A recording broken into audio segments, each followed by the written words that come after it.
किरन्तीमङ्गेभ्यः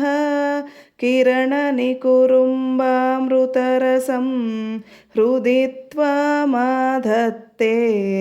हिमकरशिलामूर्तिमिव यः ससर्पाणां दर्पं शमयति शकुन्ताधिप इव ज्वरप्लुष्टान् दृष्ट्या सुखयति सुधाधारशिरया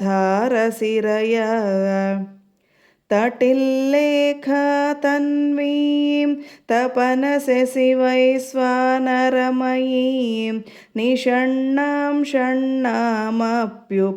कमलानां तव कलां महापद्माटव्यां मुदितमलमायेन मनसा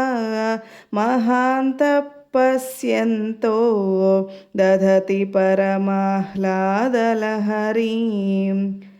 भवानि त्वं दासे मयि वितरदृष्टिं सकरुणाम् इति स्तोतुं वाञ्छन् कथयति भवानि त्वमिति यः तदैव त्वं तस्मै दिशसि निजसायुज्य पदवीं मुकुन्द ब्रह्मेन्द्र स्फुटमकुटनीराजितपदां त्वया हृत्वा वामं वपुरपरितृप्तेन मनसा